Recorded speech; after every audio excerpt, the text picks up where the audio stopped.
votes going on throughout the day. But the main one, I want to put this up on your screen, is what we now know, that the Senate did vote on the shutdown fairness. Okay, so federal judges are systematically rejecting Donald Trump's attempts to dismiss or delay his ongoing legal cases. And this is creating enormous pressure on him as he tries to balance governing the country while also preparing for the high-stakes 2026 midterm elections. We're seeing judges deny Trump's motions in multiple high-profile matters, including those involving election interference allegations and potential contempt charges, with some courts issuing stern warnings that continued defiance of their orders could eventually lead to sanctions, including the possibility of incarceration. At the same time, social media has been flooded with viral videos claiming that Trump is fleeing courtrooms in a panic or running scared from the threat of prison, but we need to cut through the noise and be very clear about what is actually happening versus what amounts to pure clickbait fiction designed to generate views and emotional reactions. Trump has indeed appeared remotely or through his legal counsel in several recent hearings, but this is standard legal practice in modern courts, especially given the unique logistical and security challenges of having a sitting president physically present in a courtroom. It is not evidence of panic, cowardice, or any kind of dramatic escape from justice. The real underlying story here is that judges across different jurisdictions are steadily advancing these cases towards some form of accountability, pushing back against Trump's repeated delay tactics and forcing his legal team to confront the reality that many of their procedural maneuvers are no longer working as effectively as they once did.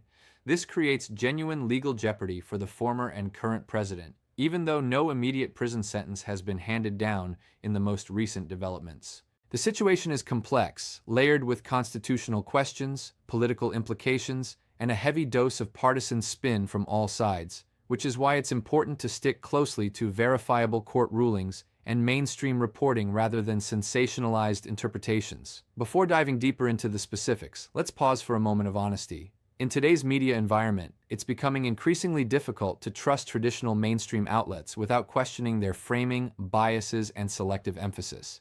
That's exactly why platforms and independent voices like Pump Politics exist, to deliver stories with real context, unfiltered by corporate interests or political agendas. If you want to stay genuinely informed and get ahead of the daily headlines without the usual spin, I strongly encourage you to join our free newsletter. We'll deliver curated news and analysis straight to your inbox every single day, no fluff, just the facts and thoughtful breakdowns. You can sign up easily by clicking the link in the description below. And if you're in a position to support the work we do here, consider becoming part of our community. It's a space for people who truly care about seeking truth over narrative, and every contribution helps us keep pushing back against the noise.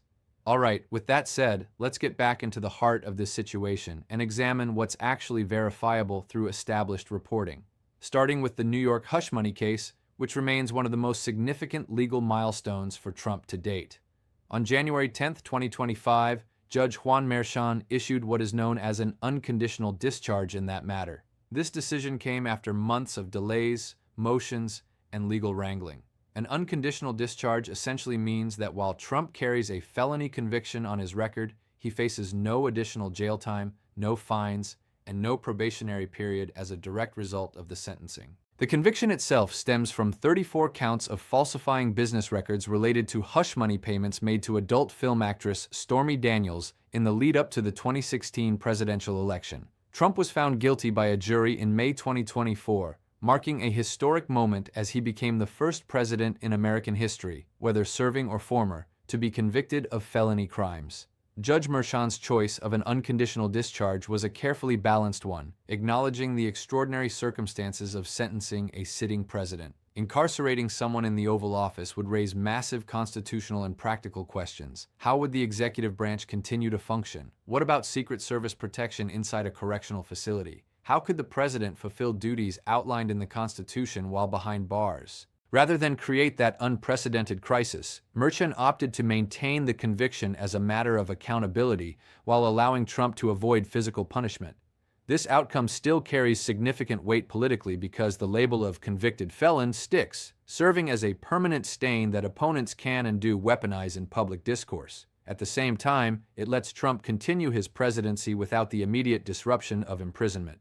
Trump participated in the sentencing hearing remotely on January 9, 2025, a development widely covered by outlets like ABC News. During that appearance, he used the platform to vigorously attack the entire case, describing it as a profound setback for justice and repeatedly proclaiming his innocence. He did not flee any courtroom in panic, nor did he exhibit any visible breakdown. Instead, he engaged through the video link as permitted by the court, which is a common accommodation in high-profile cases involving security concerns or scheduling conflicts, particularly post-pandemic when remote proceedings became more normalized. His legal team had argued strenuously for the remote option, citing the massive security footprint required for a presidential appearance in a New York State courtroom and the potential distraction from executive responsibilities. Critics on the other side pushed for an in-person requirement, wanting the symbolic image of Trump sitting as a defendant in open court. But the judge allowed the remote format, which avoided that particular visual drama. Moving beyond New York, another pivotal development occurred in January 2026, when a D.C. appeals panel unanimously rejected Trump's broad claims of presidential immunity in his federal cases. This ruling was significant because it directly dismantled one of the cornerstone defenses his legal team had been relying upon. Trump had argued that presidents enjoy absolute immunity from criminal prosecution for any actions taken while in office, asserting that without such protection, future leaders would be paralyzed by fear of politically motivated charges from opponents once they left power. The appeals court, consisting of judges appointed across different administrations, disagreed emphatically. They ruled that no such blanket immunity exists under the Constitution, that presidents are not above the law, and that Trump could indeed be prosecuted for alleged criminal conduct. This decision opened the pathway for federal cases, particularly those involving election interference and classified documents, to potentially move forward toward trial, possibly even after the 2026 midterms, depending on further appeals and scheduling. The panel's unanimous stance carried extra weight because it wasn't a partisan split. It reflected a consensus that the law does not shield criminal acts simply because they occurred during a presidential term. Trump's attorneys promptly signaled their intention to appeal to the Supreme Court, hoping the conservative majority there might view the immunity arguments more favorably. Until any higher court intervenes, however, the appeals panel's rejection stands as binding in the relevant circuits, chipping away at Trump's ability to stall proceedings indefinitely. This has real implications for the timeline. Trump's lawyers have repeatedly sought delays, arguing everything from scheduling conflicts with presidential duties to the need for additional discovery or the complexity of the matters at hand. Judges, increasingly impatient with what they see as dilatory tactics, have begun denying many of these requests, setting dates that keep the pressure on and force the cases closer to resolution or at least to active litigation phases. Compounding this are the growing warnings from various judges regarding potential contempt charges if Trump or his administration continues to defy court orders. Some of these warnings are tied to blocks on executive actions, such as immigration and deportation policies, where federal judges have issued injunctions and then cautioned that persistent noncompliance could trigger sanctions. Contempt of court is a serious tool in the judicial arsenal, coming in civil and criminal varieties. Civil contempt aims to compel obedience to an order, sometimes through coercive measures like detention until compliance occurs. Criminal contempt serves as punishment for past violations of court authority and can also carry jail time.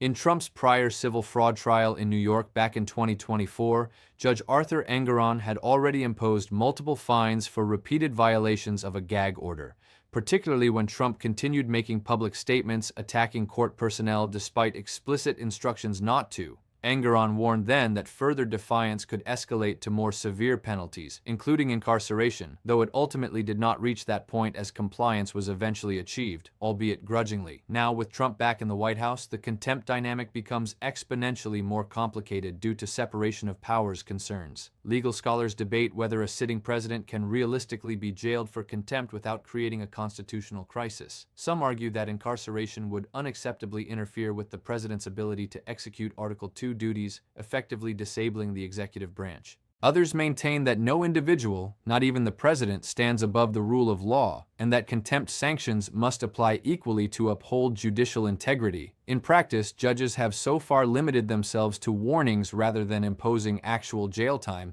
likely recognizing the political and institutional minefield involved. Trump appears to be testing those boundaries, pushing to see how far defiance can go before real consequences materialize. The warnings are real and documented in court transcripts and filings, but they have not yet translated into handcuffs or cell doors for the president himself. This brings us squarely to the viral videos circulating on platforms, many of them from channels like Pump Politics and similar content creators. These clips often depict dramatic scenes of Trump panicking in courtrooms, fleeing hearings in fear, or having emotional breakdowns over impending prison time. They generate millions of views because they tap into deep emotional desires among Trump's critics to witness his downfall in vivid cinematic fashion. However, these videos are explicitly labeled as fictional or dramatized in their descriptions, disclaimers, or end credits, though casual viewers scrolling through feeds frequently miss those notes entirely and treat the content as straight news. The danger here is twofold. First, it sets up unrealistic expectations about immediate dramatic justice, and second, when audiences eventually discover the exaggeration or fabrication, it can breed cynicism toward all reporting on Trump's legal troubles, making it harder for accurate, nuanced developments to land.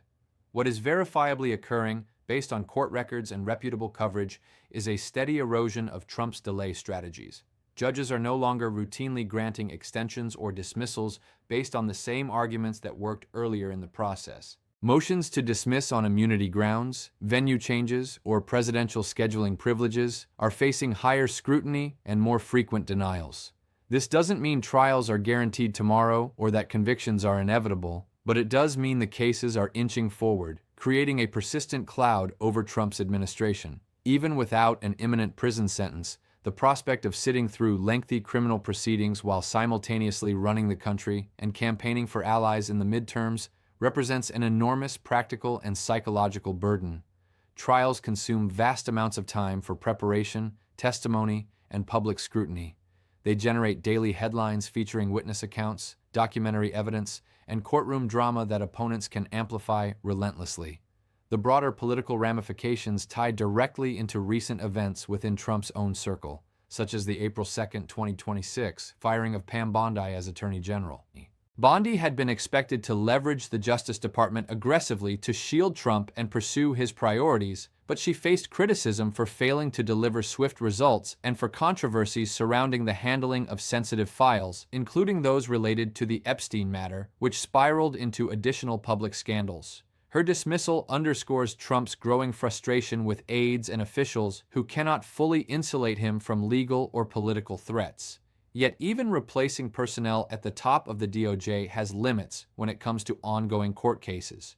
State-level prosecutions, like the one in New York, operate independently of federal control, and federal judges enjoy lifetime appointments precisely to insulate them from executive pressure. Trump can replace an attorney general, but he cannot remove or directly influence the judges hearing his matters. This same dynamic fuels Trump's public attacks on specific judges, such as calls since mid-March 2026 to impeach Judge Boasberg and others who have blocked executive orders or ruled against his legal positions. Coverage from Fox News and other outlets has documented these criticisms, framing them as part of a larger effort to highlight perceived judicial overreach or bias. Strategically, the attacks serve to preemptively delegitimize adverse rulings in the eyes of Trump's supporters, so that when decisions go against him, they are interpreted not as lawful applications of precedent, but as evidence of a deep state conspiracy or partisan warfare.